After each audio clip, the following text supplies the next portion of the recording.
오늘 우리에게 주시는 하나님의 말씀은 신약성경 누가복음 13장 1절에서 5절까지 말씀입니다. 제가 보는 성경으로 신약 118쪽입니다.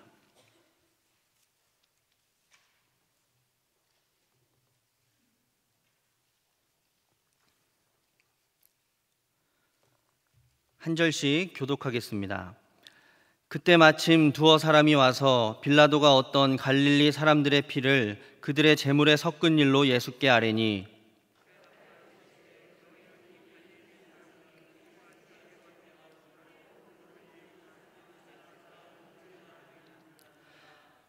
너희에게 이르노니 아니라 너희도 만일 회개하지 아니하면 다 이와 같이 망하리라.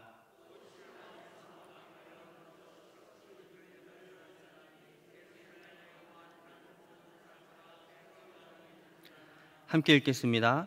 너희에게 이르노니 아니라 너희도 만일 회개하지 아니하면 다 이와 같이 망하리라. 아멘. 이번 주 우리 교회는 초청주일로 새가족들과 함께 예배를 드렸습니다. 많은 분들이 오셔서 또 참여하시고 예배를 드리셨는데 이렇게 교회에 처음 오시거나 또 신앙생활을 막 시작하신 분들 가운데 간혹 이런 오해를 하시는 분들이 있습니다. 첫째로 교회에 나오면 모든 고난과 문제가 다 없어질 거라는 오해입니다. 내가 지금 겪고 있는 문제와 어려움이 교회에 다니기만 하면 다 해결되고 없어질 거라는 그런 오해죠. 교회에 나오기 시작하면 갑자기 사업이 잘 되고 또 건강이 회복되고 또 자녀도 좋은 대학에 가고 또 좋은 직장도 얻고 결혼을 할 수 있을 거라는 오해를 하는 것입니다. 여러분 어떻습니까? 교회에 다니면 정말 그렇게 되나요? 네, 꼭 그렇지만은 않습니다. 교회에 다녀도 여전히 그런 문제들이 우리에게 남아있고 또 해결된다 해도 그런 문제들이 또 찾아오기 마련입니다. 세상 사람들과 똑같이 어려움을 겪기도 하고 오히려 그리스도인이기 때문에 겪는 문제들도 더해지기 때문에 우리는 때때로 더 많은 문제를 겪는다고 할 수 있습니다. 그러면 이렇게 고난도 더 많아지는데 우리는 왜 신앙생활을 하고 있을까요? 교회 다닌다는 이유로 세상에서도 남들보다 더 손해볼 때가 있는데 여러분들은 왜 신앙생활을 하고 있습니까?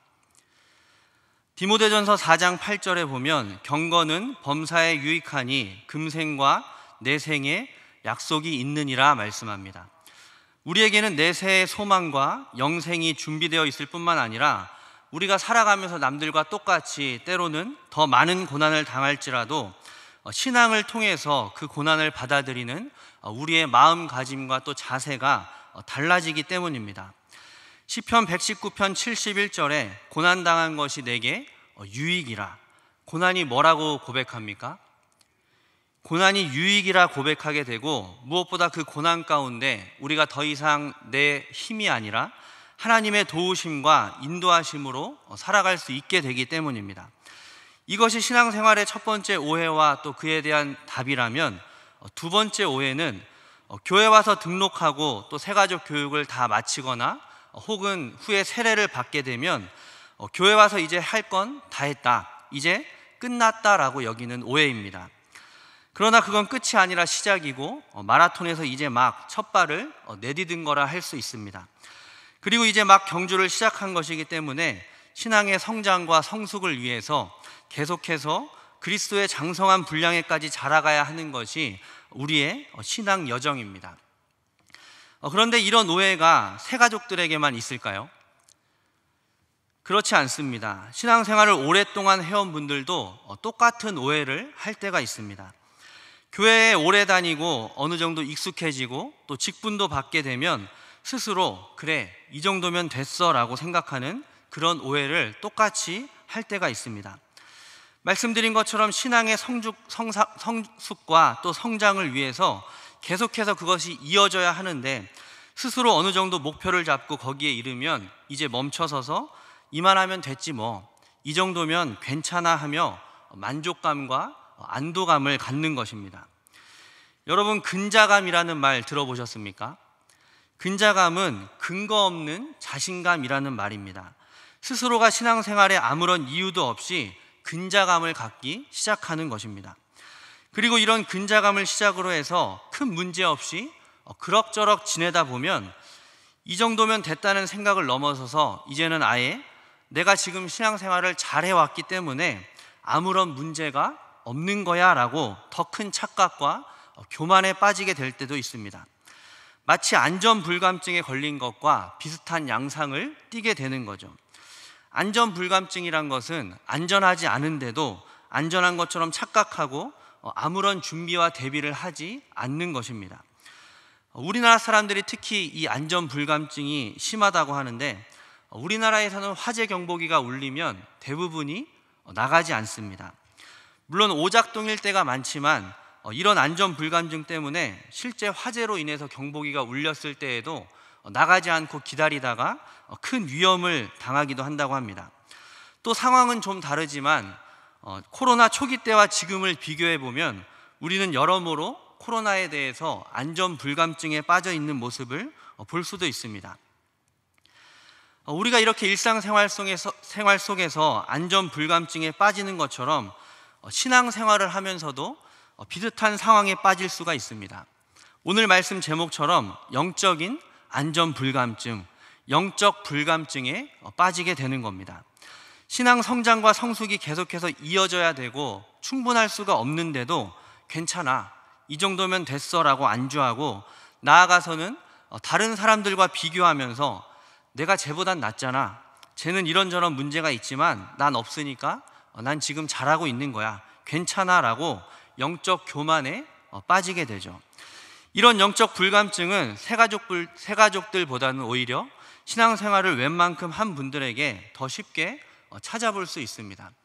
새가족들은 그래도 자기가 잘 모르고 부족하다는 것을 잘 알고 있기 때문에 교만에 빠지기는 쉽지 않지만, 신앙생활 오래 하고 또 봉사도 많이 하고 직분도 받게 되면 남과 비교하며 안도하고 교만에 빠지면서 나도 모르게 점점 영적 불감증에 빠지기가 쉬워지는 것입니다.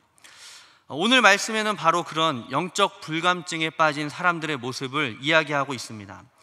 1절에 어떤 사람들이 예수님께 와서 빌라도가 갈릴리 사람들의 피를 그들의 제물에 섞은 일이 있는데 어떻게 생각하십니까? 라고 물어봅니다. 여기서 피를 제물에 섞었다는 것은 갈릴리 사람들이 빌라도에게 죽임을 당했다라는 말입니다. 이 질문의 핵심은 갈릴리 사람들에게 있습니다. 이 질문을 자세히 살펴보면 갈릴리 사람들의 일이 있었는데 그것을 어떻게 생각하십니까? 라는 핵심 질문에 빌라도가 그 사람들의 피를 제물에 섞은 그 일이요 라는 꾸며주는 말이 합쳐진 질문입니다. 그러니까 빌라도가 한 일이라는 말은 없어도 되는 질문이었죠. 예수님께서 그들에게 하신 대답을 봐도 빌라도 이야기가 나오지 않는 것을 보면 질문의 핵심이 빌라도가 아니라 갈릴리 사람들에게 있었다라는 것을 알 수 있습니다. 그 질문에 예수님께서는 이렇게 되묻고 계십니다. 2절 말씀을 우리 함께 읽어보겠습니다. 대답하여 이르시되 너희는 이 갈릴리 사람들이 이같이 해 받음으로 다른 모든 갈릴리 사람보다 죄가 더 있는 줄 아느냐. 그리고 3절에서 예수님은 아니라 하시며 예수님께서 아주 강하게 부정하고 있습니다. 이어서 4절에서는 예수님께서 또 다른 예를 드시며 실로암에서 망대가 무너져 죽은 18사람이 있는데 그럼 너희는 이 사람들이 예루살렘에 있는 다른 사람들보다 더 죄가 있는 줄 알겠네? 라고 한 번 더 물어보시고 5절에서도 역시 아니라 라고 말씀하시며 다시 한번 강하게 부정하고 계십니다. 여러분들 생각하시기에 예수님의 이런 반응은 어떤 것 같으십니까?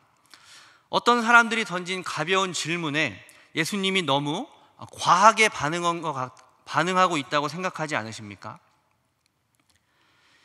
여러분 지금 저에게 너무 과하게 반응을 안 하고 계신 것 같지 않으십니까? 그러나 예수님께서는 이러한 반응을 보이신 데는 분명한 이유가 있었습니다. 예수님께서 그들에게 재차 반문하신 것처럼 그들의 질문 자체에 죽은 사람들이 뭔가 문제가 있었기 때문에 그렇게 된 거라는 자신들만의 숨은 의도가 담겨 있었기 때문이죠. 당시 유대인들은 어떤 재난이나 이 고난을 그 사람의 죄의 결과로 여겼습니다. 어떤 사람이 고난을 당할 때는 다 그만한 이유가 있기 때문에, 혹은 우리가 알지 못하는 죄가 있기 때문에 그렇게 된 거라고 유대인들이 생각을 했었죠. 대표적으로 우리가 새벽에 함께 보고 있는 이 욥기 말씀을 보면 친구들의 말이 대부분 욥에게, 야, 네가 죄가 없는데 이런 일이 어떻게 일어날 수가 있냐? 의인이 벌을 받는다는 게 말이 되냐? 죄를 지었으니 벌 받는 거지. 너도 잘 생각해봐. 지금이라도 네 죄를 회개해야 돼 라고 욥을 정죄하는 모습이 많이 나옵니다. 이러한 친구들의 모습은 유대인들이 죄와 고난에 대해서 어떤 생각을 갖고 있었는지를 우리에게 잘 보여주고 있습니다. 예수님의 제자들도 마찬가지였죠. 요한복음 9장에 보면 제자들과 함께 길을 가실 때 시각장애인을 만나는 일이 있는데, 제자들이 예수님께 물어봅니다. 예수님, 이 사람이 그렇게 된 것이 과연 누구의 죄 때문입니까? 그 자신의 죄 때문입니까? 아니면 부모님의 죄 때문입니까? 라고 물어보죠. 그때 예수님은 그것이 그 사람의 죄나 부모의 죄 때문이 아니다라고 말씀합니다. 이렇게 당시 제자들 역시도 고난은 곧 죄의 결과다라는 생각을 당연시하고 있었습니다. 오늘 두어 사람이 예수님께 와서 갈릴리 사람들이 그렇게 된 것을 어떻게 생각하십니까? 라고 물은 것도 역시 그런 의도가 담겨 있었고, 그들은 이미 자신들이 듣고 싶은 답을 정해놓고 예수님께 물어봤던 것입니다. 당연히 그들은 예수님께서 그거 갈릴리 사람들의 죄 때문에 그런 거야 라는 그 답을 듣기 원했던 거죠. 그리고 갈릴리 사람들이 죄가 있느냐 없느냐보다 그들이 더 관심 가졌던, 그들이 더 듣고 싶어 했던 또 다른 대답이 있었습니다. 그것은 바로 자신들이 지금 그런 일을 당하지 않는 것이 내가 죄가 없기 때문에, 내가 잘하고 있기 때문이다 라는 그런 확신을 갖고 있었기 때문이었습니다. 갈릴리 사람들은 죄가 있어서 그런 일을 당했지만 자신들은 그들과 다르게 안전하고 괜찮다라고 여기며 영적 불감증에 빠져 있었던 것이죠. 예수님은 그런 영적 불감증에 빠져 있던 그들에게 그토록 강하게 반복해서 아니다라고 말씀하신 것입니다. 그리고 이어서 3절과 5절에 그들이 예상하지 못했던 충격적인 말씀을 더하시는데, 너희도 다 이와 같이 망할 것이다 라고 말씀하고 있습니다. 그런 일을 너희가 아직 당하지 않았을 뿐이지 너희도 그들과 다를 게 전혀 없다, 다 똑같다, 너희도 결코 안전하지 않다라고 분명하게 말씀하고 계신 겁니다. 이러한 영적 불감증은 영적 교만과도 밀접한 관련이 있습니다. 여기서 두어 사람이 누군지 모르지만 그들의 불순한 의도와 또 질문을 보면 바리새인들이지 않았을까 하는 생각이 듭니다. 이들의 모습은 누가복음 18장에 나오는 바리새인의 기도 모습과도 비슷하죠. 누가복음에 나오는 그 바리새인의 기도를 보면 그 바리새인은 역시 영적 불감증에 빠져 있음을 알 수 있습니다. 바리새인이 했던 기도는 한마디로 하나님, 제가 이 세리와 같지 않음을 감사합니다 였죠. 그리고 세리와 같지 않음이 감사한 이유는 죄인인 세리는 결국에는 멸망하게 되겠지만, 심판을 받겠지만 나는 그렇지 않게 될 것이라는 근자감 때문이었습니다. 나는 안전하다, 나는 괜찮다라고 여긴 것이죠.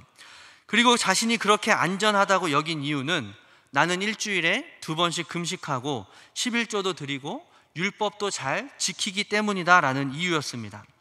자기가 봤을 때 나는 잘하고 있고 세리는 영 엉망이었던 것입니다.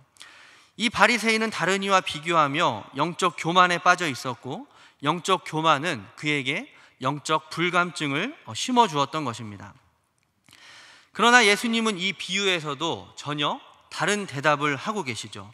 오늘 말씀과 마찬가지로 아니다, 바리새인이 아니라 세리가 의롭다 하심을 받고 집으로 돌아갔다라고 말씀하고 있습니다. 여러분, 우리는 어떻습니까? 신앙생활도 오래 했고 예배도 잘 참여하고 헌금도 잘하고 수요 예배도 나오고 기도도 열심히 하고 있으니까 나는 괜찮아, 잘하고 있어 라고 안도하고 계시지는 않으십니까? 코로나 기간에도 나는 꼬박꼬박 성전에 나와서 예배를 드렸으니 나는 다른 사람들보다 훨씬 낫지, 나는 지금 신앙생활을 잘하고 있어, 그렇게 생각하며 다른 사람들이 또 겪는 문제와 또 어려움 앞에서 그 사람은 그런 일을 당할 만한 이유가 있을 거야, 난 그런 사람들과 달라라는 생각으로 바리새인과 같은 영적 교만에 빠져 있지는 않으십니까? 예수님은 그런 우리의 영적 불감증 가운데 단호하게 아니라라고 말씀하시며 예수님이 보시기에 나나 그나 별반 다를 게 없다라고 말씀하고 계십니다. 이러한 예수님의 경고 앞에 이제 우리는 어떻게 해야 될까요? 우리도 어차피 그들처럼 망할 테니 그저 가만히 앉아서 언제 망할지 기다리기만 하면 될까요? 예수님은 우리가 빠져 있는 그 영적 교만과 영적 불감증에서 나올 수 있는 방법이 무엇인지를 반복해서 우리에게 말씀하고 있습니다. 3절과 5절 말씀에 너희에게 이르노니 아니라 너희도 만일 회개하지 아니하면 다 이와 같이 망하리라 말씀합니다. 우리가 무조건 다 망하는 것이 아니라 망하는 데는 조건이 있습니다. 바로 회개하지 아니하면 다 이와 같이 망할 것이다 라고 말씀합니다. 반대로 우리가 망하지 않고 영적 불감증에서 나올 수 있는 방법이 또한 여기에 있습니다. 무엇입니까? 바로 회개입니다. 우리가 아는 것처럼 회개는 돌이킨다라는 말입니다. 그런데 무조건 돌이키기에 앞서서 해야 할 것이 있습니다. 그것은 먼저 자신을 점검하는 것입니다. 내 신앙의 방향을 점검하고 내가 지금 어디를 향해 있는지, 하나님을 향해 있는지 다른 것을 향해 있는지를 점검하고 잘못되어 있을 때 방향을 다시 하나님께로 돌이키는 것입니다. 그것이 회개죠. 그리고 회개에서 중요한 것은 남을 돌이키는 것이 아니라 나를 돌이키는 것입니다. 그러니까 우리가 다른 사람의 문제나 또 어려움을 보게 됐을 때 우리가 해야 할 일은 그들의 잘잘못을 따지고 판단하고 그들을 돌이키려고 하는 것이 아니라 그 일을 통해 먼저 나를 점검하고 나를 돌이키고자 해야 하는 것입니다. 오늘 예수님이 하신 말씀이 바로 그것입니다. 그 사람만이 아니라 너도 그렇게 될 수 있다. 너도 똑같은 죄인이다. 그 사람의 잘잘못을 살펴보기 전에 먼저 너 자신을 돌아보고 회개함으로 영적 불감증에서 나오라라고 말씀하고 계신 겁니다. 바리새인의 기도가 아니라 세리의 기도가 하나님 앞에 의롭게 된 것도 바리새인은 자신이 아닌 남을 돌아보고 비교했지만 세리는 가슴을 치며 자신을 돌아봤기 때문이었습니다. 마찬가지로 우리 주변에서 일어나는 일들은 다른 이들보다 먼저 나를 점검하라는 하나님의 사인입니다. 그리고 이 사인은 영적 교만과 영적 불감증에서 나오도록 하나님이 우리에게 주시는 또 다른 기회인 것입니다. 그리고 그 일들을 통해 하나님은 다른 사람이 아닌 나를 먼저 돌아보라라고 말씀하고 계십니다. 여러분들은 지금 어떤 일들을 보고 듣고 계십니까? 그것이 우리에게 주시는 하나님의 사인임을 깨닫고 그 기회를 붙잡아 나를 돌아보고 점검함으로 이 영적 교만과 영적 불감증에서 벗어나는 우리 모두가 되시기를 바랍니다. 우리가 회개할 때 흔히 죄를 회개한다라고 하는데 오늘 말씀은 우리가 회개할 죄가 무엇인지를 자세히 말씀합니다. 오늘 말씀을 보면 죄라는 말이 두 번 나오는데 2절에 갈릴리 사람보다 죄가 더 있는 줄 아느냐에 한 번 나오고 4절에서는 예루살렘에 거한 다른 모든 사람보다 죄가 더 있는 줄 아느냐라고 말씀하며 두 번 죄에 대해서 말씀하죠. 그런데 각각 이 죄라고 나온 이 말은 원어로는 서로 다른 단어로 쓰여 있습니다. 2절에 나오는 죄는 하마르톨로스라는 말로 관역을 벗어났다라는 말입니다. 화살이 관역을 향해 날아갈 때 정해진 길을 따라서 날아가야지 관역에 맞게 되는데 그 길을 벗어나서 관역에 맞지 못했다라는 뜻이죠. 마찬가지로 하나님이 우리에게 원하시는 방향과 길이 있는데 그 방향과 길에서 벗어나서 제멋대로 갔다는 것입니다. 말씀에서 벗어난 삶이 바로 죄고 주로 성경에서 죄라고 얘기할 때는 이 단어로 쓰일 때가 많이 있습니다. 4절에 나오는 죄는 오페일 레테스라는 말입니다. 이 말은 빚진 자라는 말로 우리가 마땅히 해야 할 의무를 행하지 않은 것을 뜻하는 말입니다. 이 역시도 회개할 죄다라고 말씀하죠. 두 단어가 이제 비슷한 의미긴 하지만 굳이 나눠서 살펴보면 벌점과 상점의 의미로 생각을 해볼 수가 있습니다. 첫 번째 죄의 의미는 벌점을 받지 않는 정도입니다. 말씀을 통해서 자신을 돌아보고 지키면서 죄를 짓지 않고 정해진 길에서 벗어나지 않으므로 벌점을 받지 않는 것입니다. 벌점을 받지 않는, 마이너스를 당하지 않고 남에게 피해를 주지 않는 상태로 굳이 말하자면 내 자신을 0점으로 잘 유지하는 거죠. 두 번째 죄의 의미는 좀 더 나아가서 해야 할 일을 하면서 상점을 우리가 받아야 되는데 그렇지 못한 것을 죄라고 말씀하는 겁니다. 우리가 남을 돕고 희생하고 섬기면서 나에게 맡기신 사명을 감당하고 상점을 얻어서 빚을 갚아야 되는데 그렇지 못한 것이 바로 죄라는 것이죠. 이 일은 굳이 하지 않아도 남에게 큰 피해도 없고 나에게 마이너스도 되지 않습니다. 그러나 이 단어는 우리가 해야 할 일, 덕이 되고 선한 영향력을 끼치는 그 일을 하지 않는 것 역시도 죄다라고 말씀하며 그것 또한 우리가 회개해야 할 죄라고 말씀하고 있습니다. 이 자리에 계신 대부분의 성도님들은 남에게 피해를 끼치는 죄는 잘 안 짓거나 혹은 남들보다 덜 지을지 모르겠습니다. 그래서 마이너스가 되지 않고 0점을 잘 유지하고 계실 수도 있습니다. 그러나 오늘 말씀은 우리에게 한 걸음 더 나아가서 그리스도인의 삶은 나를 지키고 돌아보며 겨우 0점을 유지하는 수준이 아니라 플러스 인생이 되어야 한다라고 말씀하고 있는 것입니다.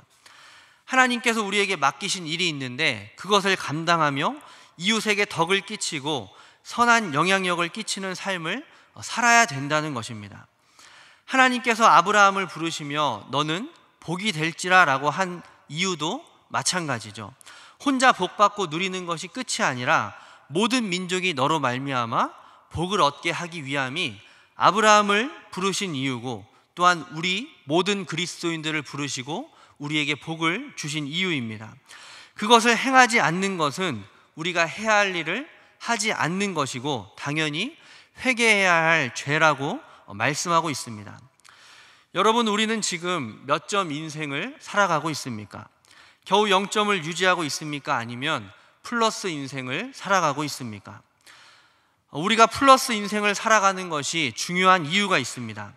오늘 우리가 읽은 말씀에 이어서 나오는 6절에서 9절까지 말씀을 보면 포도원에 심기운 나무에 대한 말씀이 나오는데 그 비유에서 주인은 이미 심어놓은 한 나무를 찍어버리라 라고 말씀합니다.